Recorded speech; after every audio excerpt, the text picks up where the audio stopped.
Okay, folks, it's almost 9:45 p.m.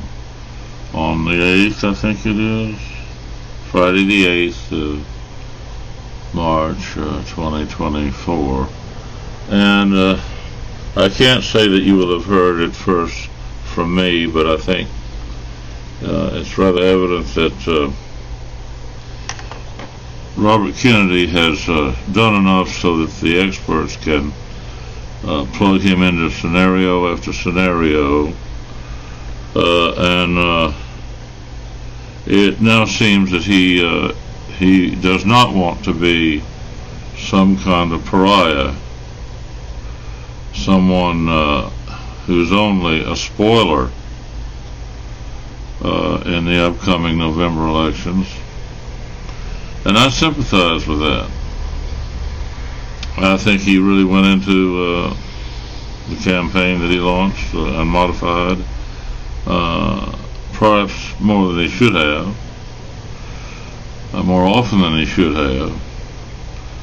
But that's okay too. It's not as though he isn't privy to some pretty good advice. But he also, has a lot of baggage that he has not been able to throw off. He's tried heroically to throw off some of the baggage, but, it's like permanent ink or something on a document or whatever.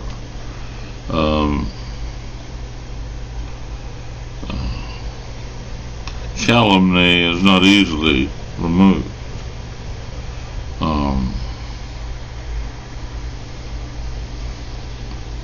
And that's a shame, because that, I think, would account for most of the difficulty in terms of his candidacy. And I think he has proven a lot of things in spite of all of that. Enough has been proven to enable a lot of things going forward. And to become a spoiler would not fit very well into any number of scenarios that might happen. It really was a shame to see what happened to Nader, who became very deliberately a spoiler, I guess you might say. I mean, he did, change history. And I don't think Robert wants to be connected with any of that because of the comparison between Laurel and Hardy or Trump and Biden.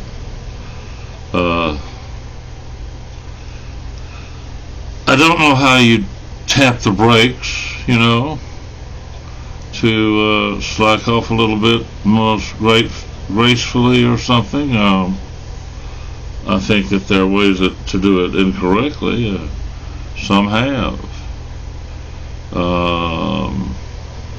Some people who have, tapered off have done so in order to segue into what the campaign might have wrought in terms of being issues oriented without any constraints caused by a serious campaign, even if it's a third party campaign, irrespective of the likely fact of figuring into throwing an election. And I don't think that Robert wants to throw the election. Rightly or wrongly, people don't feel good about what Nader did. I don't think wringing hands over all of that was good for anybody. And so I think that if Robert can figure things fairly realistically and as he has so often, simply explain what is happening, then that might be good. And in terms of a third party influence on two major contestants, Robert is in a position to articulate what the dynamics are and where he wants to position himself with regard to a really good critique of each of the candidates and this and that and the other, having, it seems to me, already made the decision, really, to avoid being damned for all time as some simplistic spoiler. Now that he may, have to reject what I'm saying, but I might be wrong about the whole thing. I might find out within hours that, hey, au contraire, he's campaigning flat out and he means to keep campaigning, in which case what I've said just now is not enough to damage his campaign, and certainly it's not offered to damage anything. I think people might, except for a few who project problems on others that they, ironically enough, represent to a large number of people.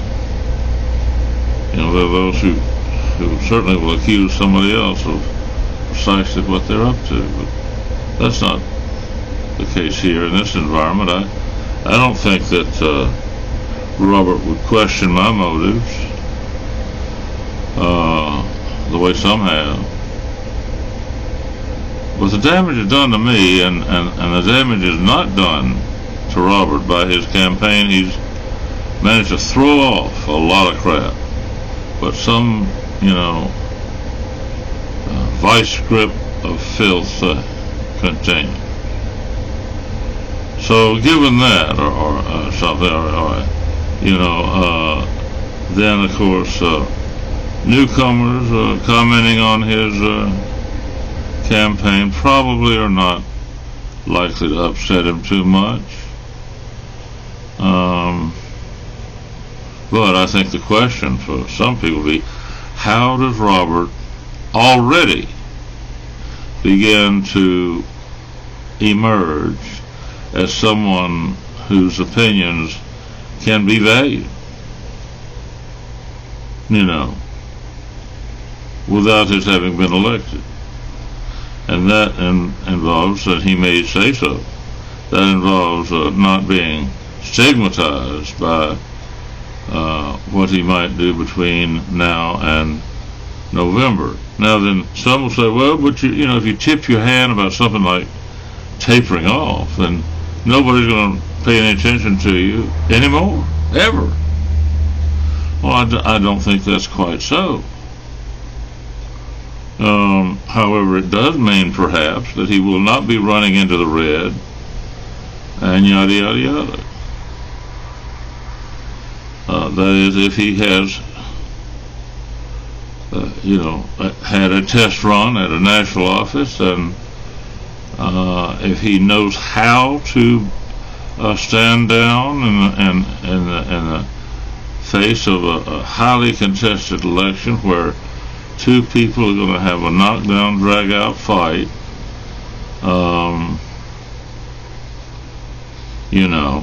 something like that, and then, high drama all the way around.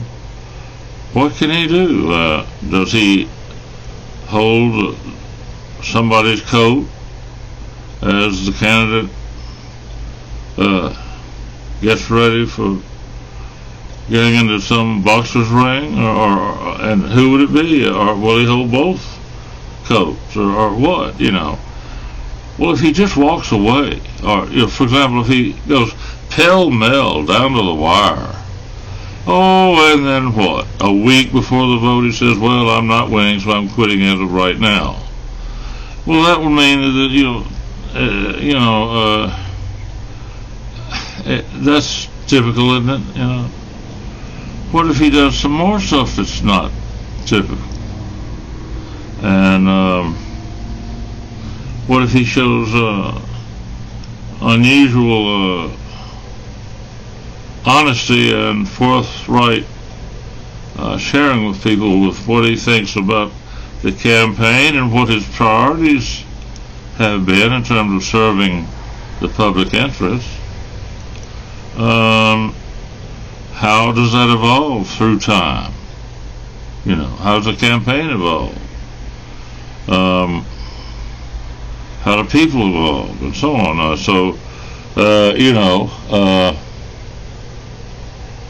I think he's got to avoid, not taking care of the notion that he's trying to, rearrange things in order to hold on to something, hold on to this or that, so like NATO is out of business with the death of the Soviet Union, but hey, that just put them into overdrive to figure out how they could keep going, and you know what their business really is. That's why I was one of the people who said, hooray, now, strike camp and go home. But they didn't. And the rest is history. Not because I said that, but because they didn't strike camp and go home. If they had struck camp to go home, then each democratic nation would be free to come up with a new plan. It could even be the same as the old plan, or some variation. But why hold on to something only because of the sinecured who want to maintain their own personal largesse, at the expense of, for example, the people involved in East Europe now. Now then, there's still room to celebrate something with NATO because it's a shambles now. A shambles. And it'd be very hard to say, oh, well, now we're going to strike camp, and then start over with new organizations, new insight, new blood, as we should have. The tendency is to want to say, well, NATO is in a shambles like Berlin after World War II. But then miraculously it sprang back to life like a phoenix. With the death of the Soviet Union, in some ways they never skipped a beat, but in other ways that fact is proof that they basically abused public trust. So, things like that are known to Robert. I don't know whether he'd want to talk about that. I don't know what he would be interested in. I don't think necessarily the orthodox idea should be for him to write a book, and turn his campaign into a book tour or what. But he could certainly offer really good analysis of everything, and then P.S. I'm not going to make things worse. And then you can say, P.P.S. If I made things worse, then I'd be worse off like anybody else. So I'm not going to do that, and here's why, and here's how, and yada, yada, yada. Speak the truth to what? Power or failure? Sometimes failure has to be acknowledged. And a lot of people, don't really admit failure. Robert might be willing to tell people what he thinks about failure. There have been failures in his life, He has some personal failures. The important thing is he overcame those failures, unlike so many. And then he was surrounded by people who failed terribly. I myself wouldn't want to get into the quagmire of conspiracy theories about anything. For example, there's some people now with conspiracy theories about NATO itself. I think it's a straightforward failure. the venality is apparent. And so now what you could say, torn between officially abolishing it and waiting a few months and then announcing X, Y, and Z and then ABC or this or that. People come up with some creative ideas about security arrangements. See, the argument that NATO used was, well, my goodness, what would Europe do without NATO? I would have said to those people, they would do just fine. You're fired. You were created to contain the Soviets, and the Soviets failed. That doesn't mean you're a failure, it means you're a success. But then hanging around for handouts is not a good idea, but that's what happened. And big time. I mean, not even handouts, mainline injections of cash to a machine that is grotesque and has yet to be described as such. It was convenient for a lot of people, to have that, say, somewhat removed from the Pentagon itself. Everything that NATO had was put there by the decisions of others,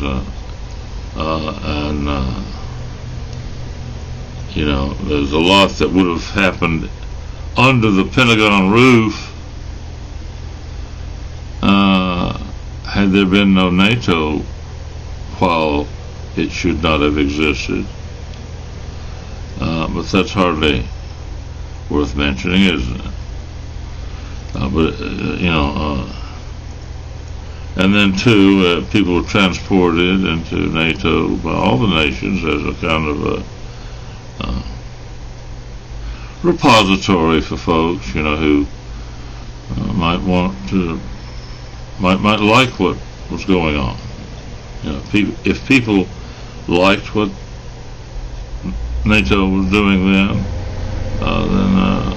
birds of a feather tend to flock together. I know when I was in Europe, NATO was already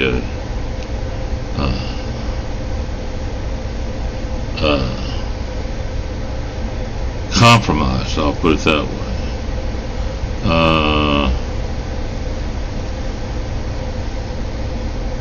For a lot of reasons.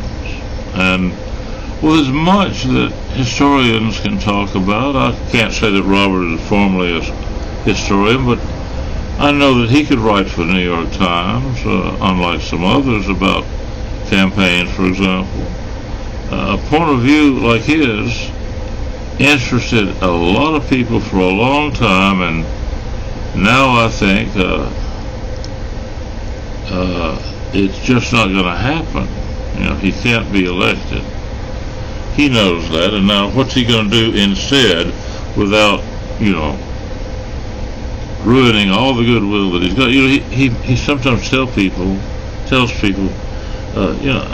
people have a lot of regard for him. His negatives are low, as they say. Well, that doesn't translate to election, but it's something of great value, and I would like for him to lead people, mentor people in politics, so that it doesn't become quite the story that is written about Nixon. His troubled life and eventual success, and then falling on his face like no other in American history. And so the question is, I guess, right now people are carrying on so about Trump and Biden, that the fact is the media are not interested in Robert, and meanwhile no one is helping media regain its sensibilities. It's a race to the bottom and sensationalism, and well, where could Robert fit? Would he be the next Izzy Stone, another vlogger? Look at what Tucker Carlson has done. The enormity of his footprint is considerable. He's always told me that he's a comedian. Has he told you that? He's, I think, been consistent in what he says to people. Maybe not. I'm not obsessed with that, but I do notice there he is, a kind of serendipity.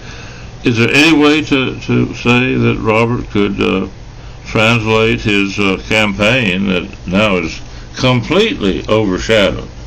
And that's no accident, and it's not even necessary good journalism that's done that. Good journalism would not do to anybody what's been done to Robert Kennedy. That point hasn't been proven, and proving it would be a waste of time.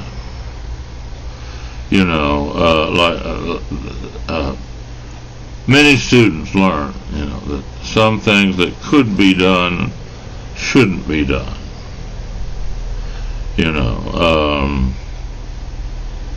You can think of a lot of preposterous scenarios wherein you would find yourself saying, let's just not even try this, it's not worth it.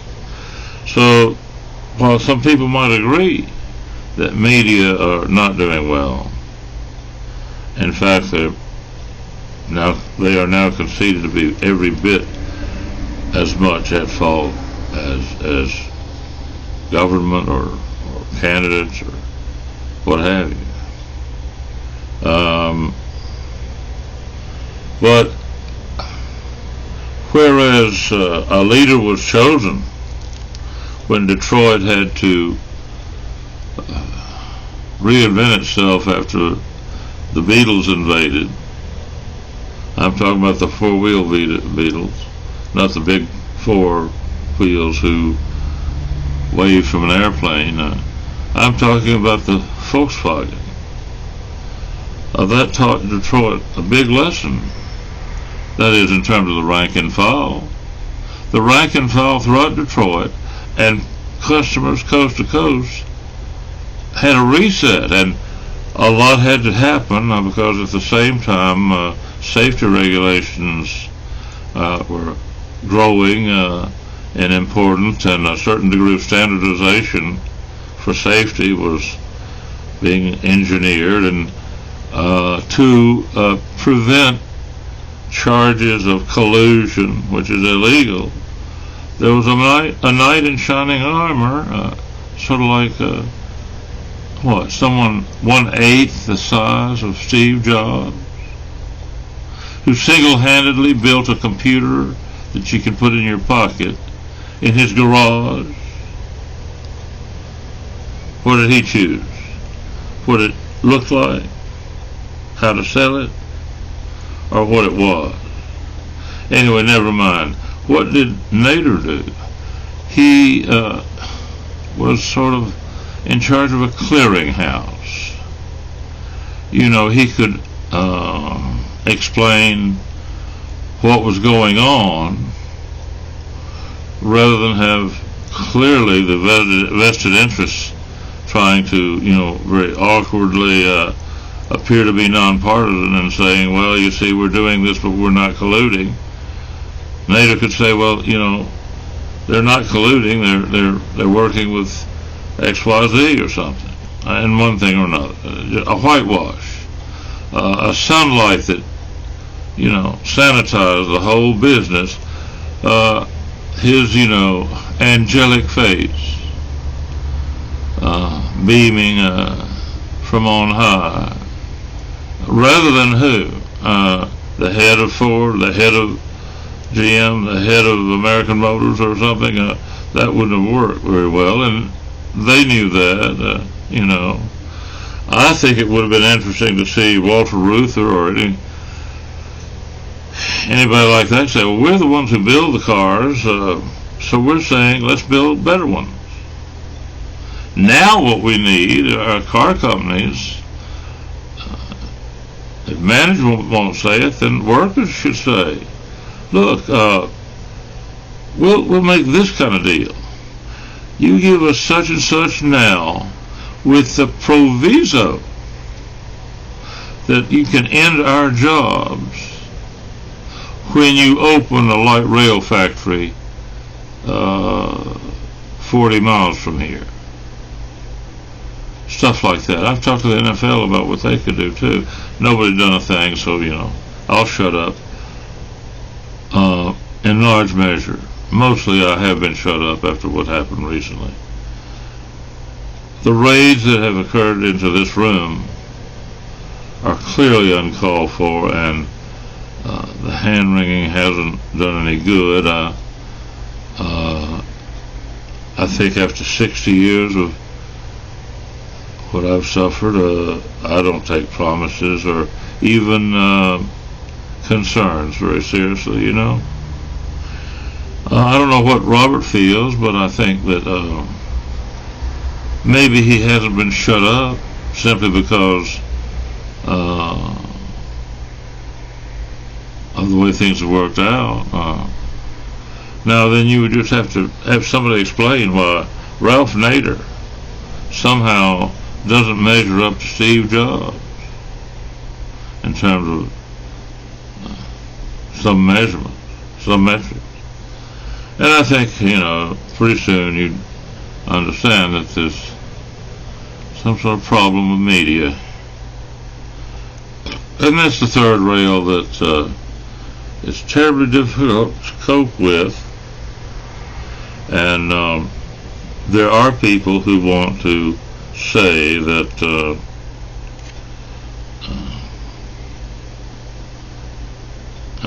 censorship can be dealt with in terms of the chilling effect of one kind or another, rather than necessarily what Woodrow Wilson had to say and stuff like that.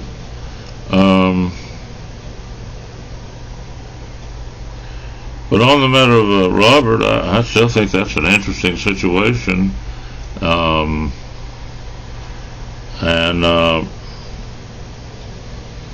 if I've spoken out of turn, I would say to him, gosh, I hope I haven't said the wrong thing, because maybe there's stuff I don't know about or something. But if it's true that, kind of tap the brakes and segue, sort of like,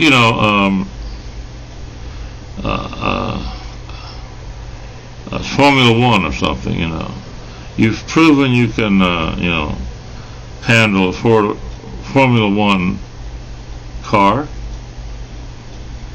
but that doesn't mean you have to, necessarily be on the race circuit indefinitely, when, that's not really your main interest. And now that if you say that implies that, your wholehearted main interest has been to get into the White House, then maybe you could just say, well, not at any price. There's some things you won't do. There's some things you will do. What you won't do is ruin your life running for an office that you cannot get this next go-round. I think that's been established.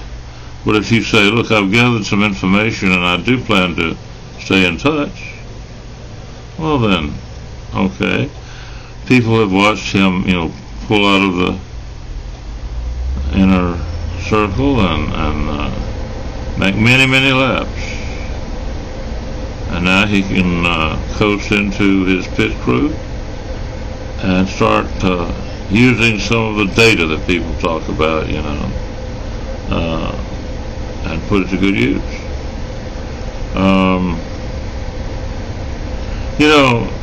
I've lived in a lot of places, not like some people, to be sure. But I've noticed that everywhere I've been, someone more or less is elected to office and then moves right on up some slippery totem pole or something. You name it.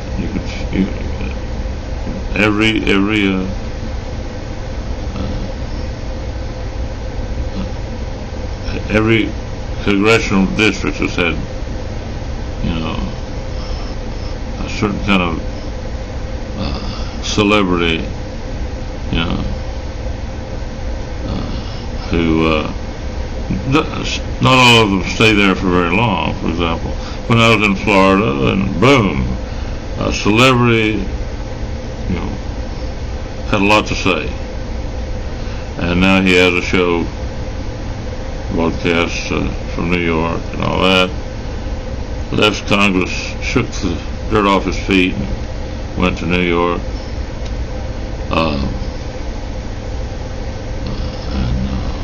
Others have done things, in similar fashion. Well, I don't think that's the way Robert operates necessarily. The only caution I would have, if he gets bogged down in conspiracy theorists, nobody's going to be interested, really, who ironically shares his interest in good government and mental hygiene and progress, no matter what bitter truths some people have to live with. I have some bitter truths in my own tiny little orbit, and I know people aren't interested. They've made that clear. And on that note, I would say I'm sure Robert will do better than I can in terms of finding good advice. And also, I don't think he's going to ask me for any advice, and that's probably a good thing. And if he offers any advice, then I think many people might pay attention. If he decides instead to, like Quayle, to quit America and become a banker in Japan, even though he sneaks back into the country all the time, and hardly even is in the boardroom out there, over there. Anyway, so what? So what? All politics is local, and there's no follow-through here like in Tebby many years ago for some other folks.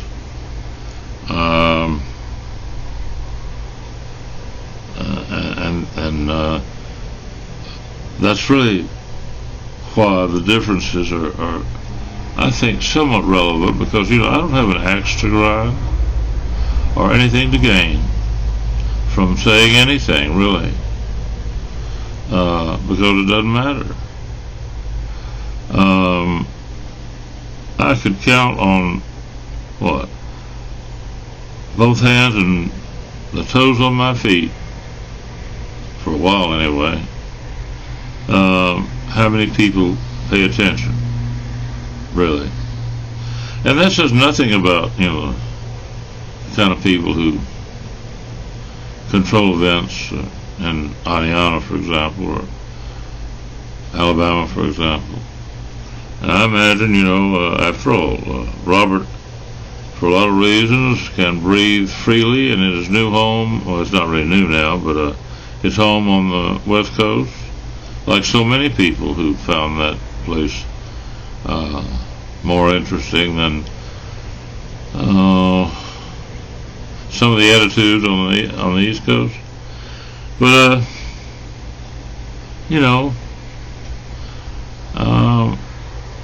let's see what happens after November, and see who does what, because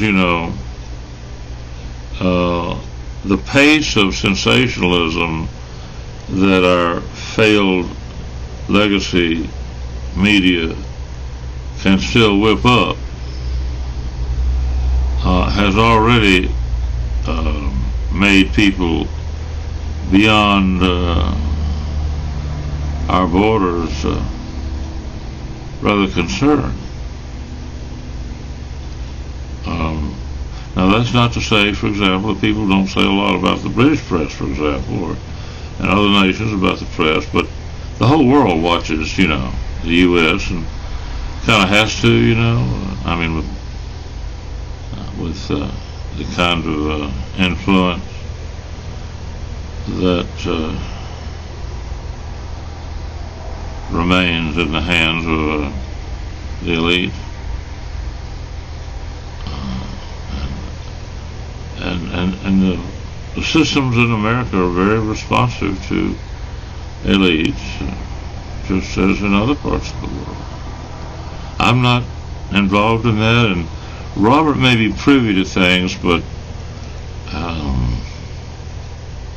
I'm hoping he doesn't end up writing books with ex-Green Beret officers with one eye removed from their heads and all kinds of witty things about conspiracies all over the place.